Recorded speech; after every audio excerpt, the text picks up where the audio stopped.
verdade. Você coloca ali uma fotinho de uma paciente tua que ficou uma gatona com tratamento e aí a pessoa entende aquilo lá. Eu vou ficar igual. Na cabeça dela é assim. Aqui, a cabeça do cliente é desse jeito.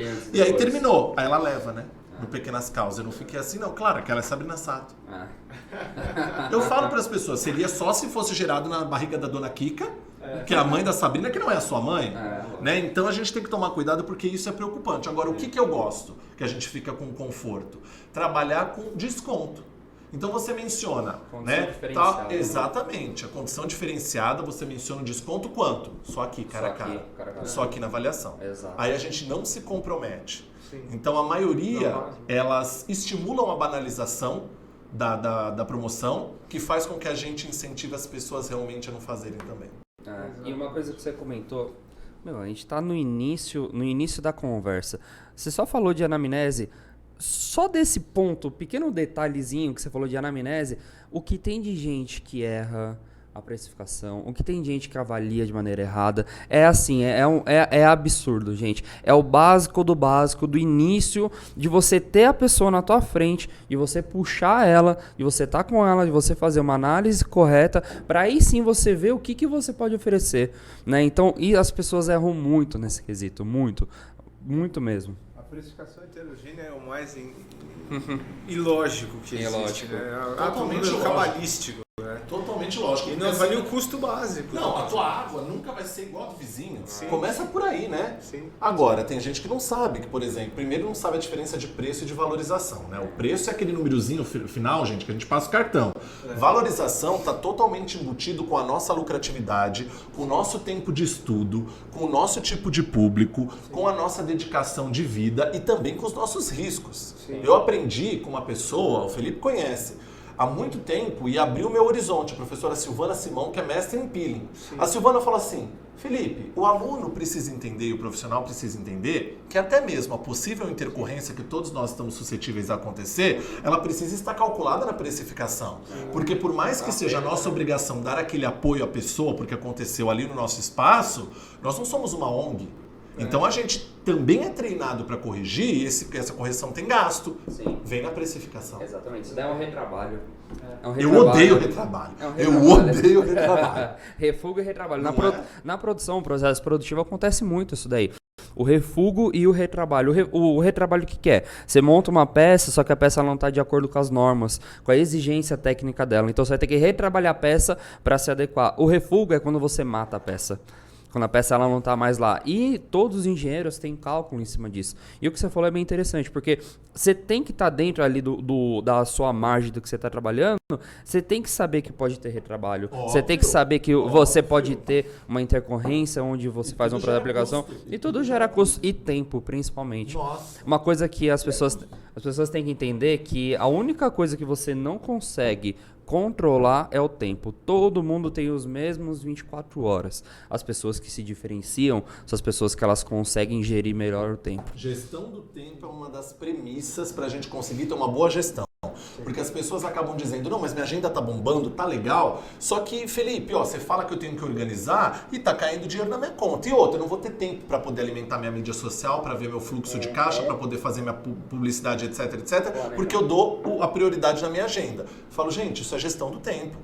Mesmo que no início você tenha que ter muito mais árduo o seu tempo para depois do horário comercial fazer isso, faça.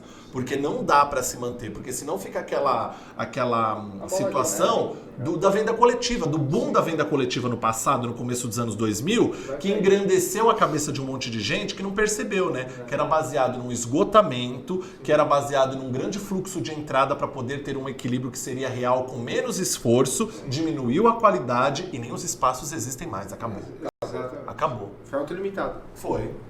E eu vou falar, sendo bem sincero pra você, tem muita franquia aqui de estética, né, no mercado, que eu acho que é interessante também alguns modelos de negócio, porque você pega também uma coisa que você está replicando um modelo que já existe. Então, a primeira pessoa que fez os testes, que fez todos os cálculos, ela está te entregando de mão beijada uma gestão interna. Ele é um super pop, né? É um super, porque quem faz um pop já passou por tudo isso dos bastidores. Quem ignora um pop é porque é uma pessoa louca. A pessoa já passou por tudo aquilo e está te dando o caminho correto. Exato. Então, por exemplo, quando você vê um modelo de uma franquia, que você precisa ter até o copo de água no formato que é. Tudo bem, franquia, é difícil, você tem o seu ponto de vista, cada pessoa é diferente de uma ou outra, tudo bem, tem os seus gostos. Só que assim, imagina que o cara demorou pra conseguir chegar naquele perfeito estado, sabendo que tem resultado, entendeu? Então, é uma coisa muito, muito óbvia pra mim, e muitas pessoas acabam entrando em franquia, vão falar assim, vou entrar pra ver como é que é por dentro pra eu sair. Gente, não é assim, tipo, você tá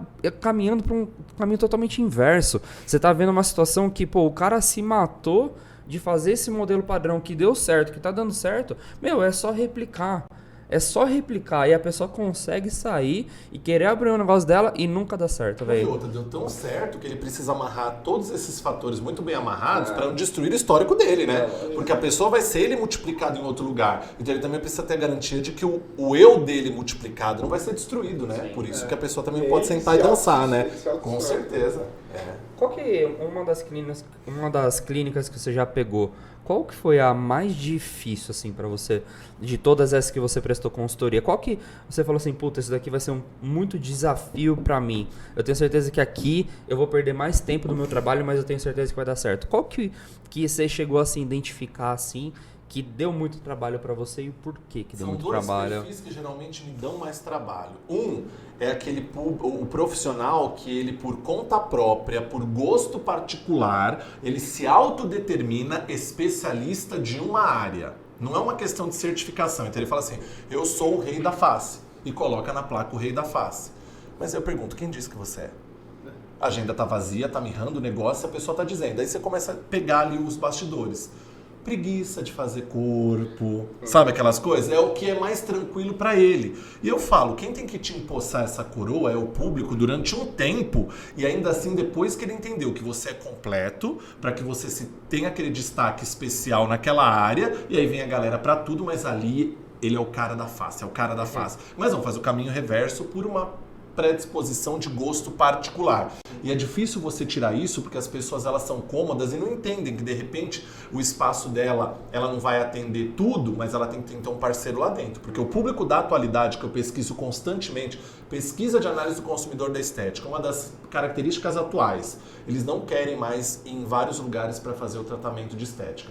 Se ele vai para a face no Felipe, vem no corpo em mim e vai para eletroterapia em você, ele vai procurar um lugar que faz os três num espaço só. Interessante isso. Ele não quer mais isso. Sabe aquela história que você vai no dentista? Tem um no clareador, outro então, pra higiene. no raio-x saiu que você tem que fazer um canal.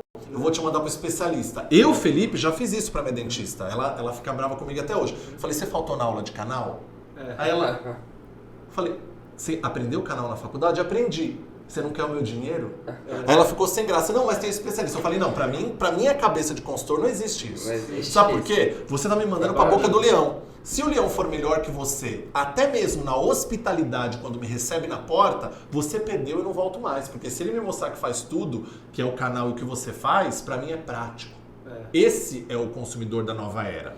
Então a gente tem que tomar cuidado quando a gente se autolimita, porque o paciente, o cliente, vê a gente mutilado, sem um braço, sem uma perna, e pergunta que nem eu pergunto, você faltou no dia daquela aula? Então traz o parceiro pra dentro. Não é você, mas você fala, olha, eu trouxe um super especialista, os melhores estão comigo. Então aqui dentro você tem quem for preciso. Olha a diferença. Poderido Cast.